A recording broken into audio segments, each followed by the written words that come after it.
Since we are a stone's throw away from a very important religious celebration, it's time to talk about Easter, which is fast approaching and happening this coming Sunday. Hi everyone, this is Sam and welcome to EngLogic, where we analyse the logic of English. Today's advanced vocabulary and listening video revolves around Easter and the English traditions for it. We'll touch on the religious aspect that Easter is rooted in, and we'll also recount the most salient, pivotal and famous facts about it.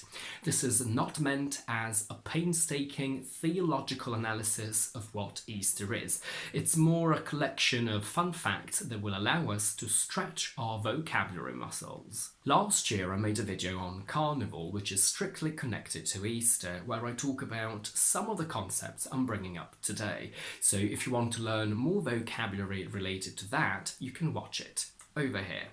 Unlike other religious holidays, whilst Easter always falls on a Sunday, it's never the same fixed one.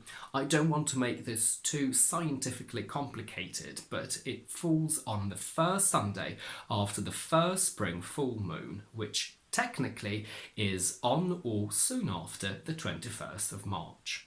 To be perfectly accurate and anal about this, it's after the first ecclesiastical full moon, but if you're interested in finding out more about the ins and outs about this, I'll let you look it up for yourselves. Once the date for Easter is set, that affects all the other religious events related to it. The exact days may vary depending on different religions, but roughly we have our beloved Carnival, followed by roughly 40 days of Lent, which is a time of penance and sacrifice, which is then followed by Easter. Let's analyse this year, where Easter or Easter Sunday falls on the 9th of April. Exactly a week before that, on the 2nd of April, we have Palm Sunday, which is when we commemorate Christ's triumphal entry into Jerusalem. And the week between Palm Sunday and Easter Sunday is known as the Holy Week.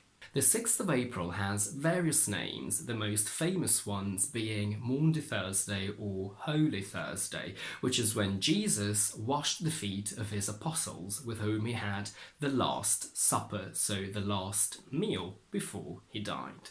The 7th of April is commonly known as Good Friday, when Jesus died by crucifixion, and the 8th of April is Holy Saturday, when we commemorate Jesus' body lying in the tomb.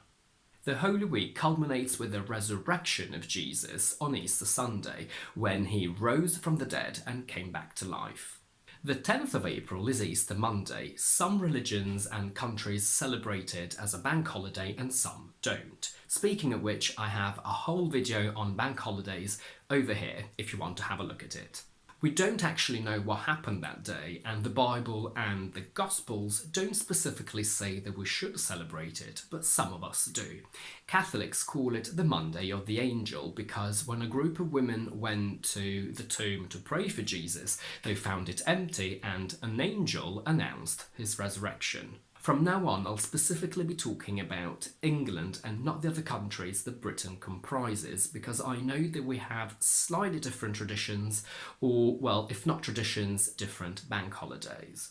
In England, apart from Christmas and Easter, we don't have any religious bank holidays, whereas in Italy, which is Catholic, most bank holidays are religious. But what I find very intriguing and bizarre is that whilst in England both Good Friday and Easter Monday are bank holidays, in Italy only Easter Monday is. Please let me know in the comments which days are bank holidays in your country.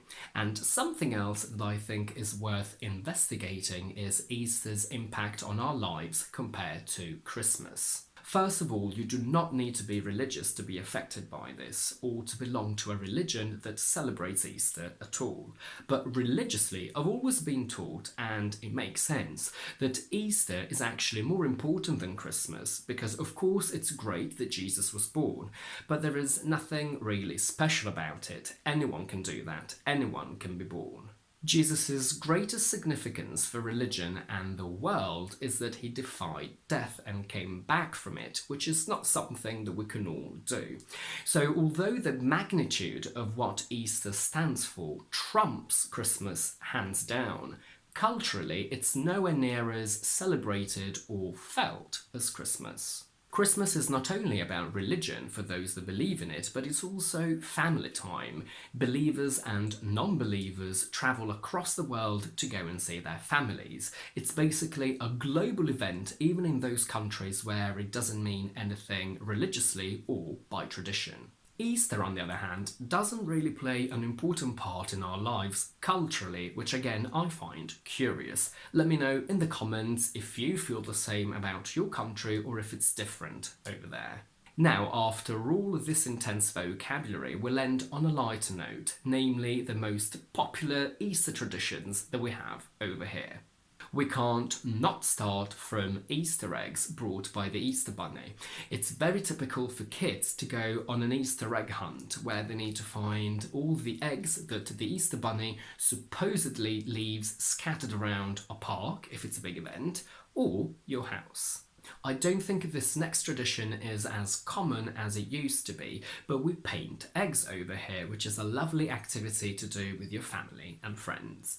I will now leave you with an Easter-inspired idiom. Let's imagine you've been on 2 dates with a guy and you think he's the one, you don't want to see anyone else. Well, I say to you, don't put all your eggs in one basket because you can still see other guys, you never know.